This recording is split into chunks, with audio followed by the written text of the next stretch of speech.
सर्व मंगल मांगल्ये शिवे सर्वदा साधिके शरण्ये त्र्यंबके गौरी नारायणी नमस्तुते।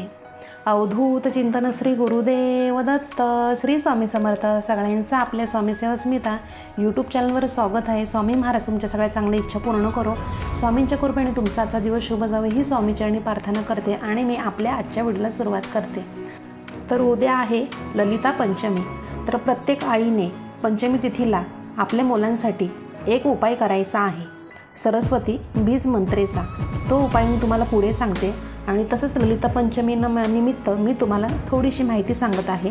तर सगळ्यांनी माझा व्हिडिओ पूर्ण बघा आणि तुम्ही नवीन असाल तर आपल्या चॅनलला सबस्क्राईब करा आणि जर तुमच्या काही शंका असतील तर कमेंट बॉक्समध्ये कमेंट नक्की करा आणि आपल्या कुलस्वामींचं नाव कमेंट बॉक्समध्ये लिहायला विसरू नका।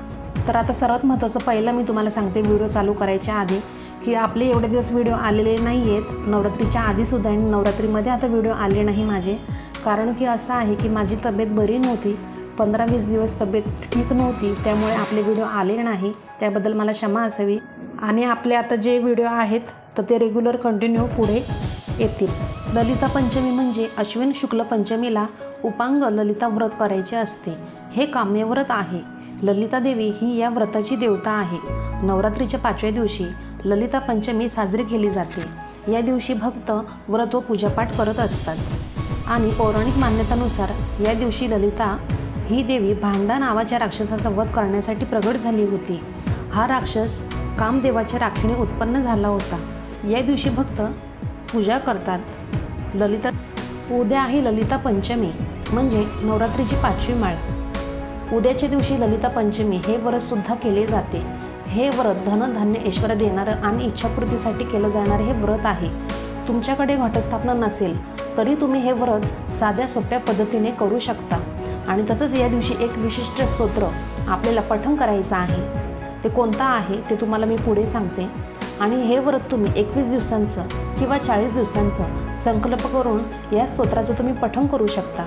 सर्वात महत्त्वाचं, ललिता पंचमीच्या दिवशी प्रत्येक आईने आपल्या मुलांसाठी एक उपाय करायचा आहे। मुलांच्या बुद्धीमध्ये वाढ व्हावी यासाठी सरस्वती मातेचा मंत्र मुलांच्या जिभेवर लिहायचा आहे आणि जर तुमची मुले मोठी असतील तर ते स्वतःसुद्धा हा उपाय करू शकतात त्यांच्याच हाताने, पण जर तुमची मुले लहान असतील तर हा उपाय प्रत्येक आईने मुलांच्या जिभेवर स्वतः लिहायचा आहे। तो मंत्र कोणता आहे तर बघा तुम्हाला मी आता सांगते। तो मंत्र आहे बघा एम म्हणजे एडक्यातला। तुम्हाला एम हा शब्द मधाणी तुम्हाला बघा कसा लिहायचा आहे तर तुम्ही बोटाने सुद्धा लिहू शकता। तुमचा बोट हात स्वच्छ धुवून घ्यायचा आहे, तुम्ही बोट बुडवायचा आहे मधामध्ये आणि तुम्ही मुलांच्या जिभेवर एम असं लिहायचं आहे। तुम्ही बोट बुडून सुद्धा लिहू शकता किंवा तुम्ही बघा दरबाजी काडी तुम्हाला जर भेटली तर त्याने सुद्धा तुम्ही लिहू शकता। म्हणजे दरबाजी काडी जी असते ती मधामध्ये बुडवायची आणि त्याने तुमच्या मुलांच्या जिभेवर एम असं लिहायचं आहे। किंवा जरी तुम्ही सोन्याची जरी तुम्हाला काडी असेल सोन्याची एखादी, आता समजा आपलं कानातलं असतं तर कानातल्याचा पाठीमागचा जो भाग असतो ना तो स्वच्छ धुवून तुम्ही घ्यायचा आहे आणि त्याच्याने जरी काढलं तरी चालणार आहे।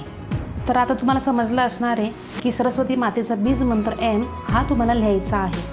हा उपाय केल्याने, ही सेवा केल्याने पंचमी तिथीला माता सरस्वतीचा भरभरून आशीर्वाद तुमच्या मुलांना मिळतो आणि जिथे माता सरस्वती प्रसन्न होते तिथे आपोआप माता लक्ष्मी जी आहे ती प्रसन्न होत असते आणि तुमच्या मुलांच्या बुद्धीमध्ये सुद्धा आहे ना वाढ होते आणि त्यामुळे तुम्हाला न विसरता प्रत्येक आईने हा उपाय अवश्य करा। तर आता तुम्हाला समजलं असेल, अतिशय छोटीशी माहिती होती पण महत्त्वपूर्ण माहिती होती। तर आजचा व्हिडिओ इतकाच होता। तर तुम्ही नवीन असाल आपल्या चॅनलला अजून सबस्क्राईब केलं नसेल तर सबस्क्राईब करा, व्हिडिओ शेअर करा आणि नेहमीप्रमाणे व्हिडिओला लाईक करा व्हिडिओ आवडला असेल आजचं तर, आणि कमेंट करायला कोणीही विसरू नका। आपण दररोज अशा नवीन व्हिडिओमध्ये भेटत जाऊ। तर आजचा व्हिडिओ मी आपल्या स्वामी समर्थ महाराजांनी रुजू करते आणि इथंच थांबवते। धन्यवाद। श्री स्वामी समर्थ।